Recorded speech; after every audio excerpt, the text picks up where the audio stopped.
Ipahigayon karong hapon ang opisyal nga pag-abli sa Kadayawan Festival 2026 sa Davao City. Atong sayron ang mga katikaran dinha sa Magsaysay Park, pinaagi ni Jandy Estaban live. Jandy.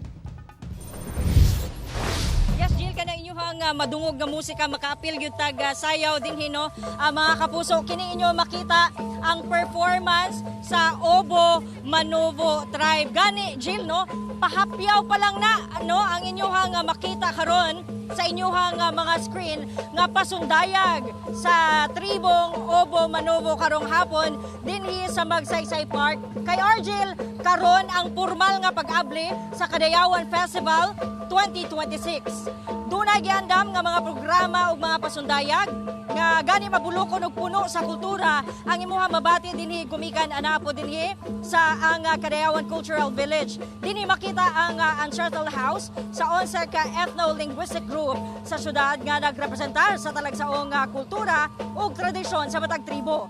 Dili lang basta istruktura ang makita tungod kay ang mga bisita mahimo usab nga makatilaw sa ilang mga pagkaon o traditional nga sayaw o makapalit sa ilang mga hinimo nga produkto. Gargel din gisiguro usab no sa Davao City Police Office ang seguridad sa tanang musuroy dinhi 5:30 expected magsugod no ang programa o gilauman ang presensya ni Vice President Sara Duterte. Kini nyo makita dire pahapyaw pa lang na kay magsugod na ang Kadayawan Festival 2026. Argel.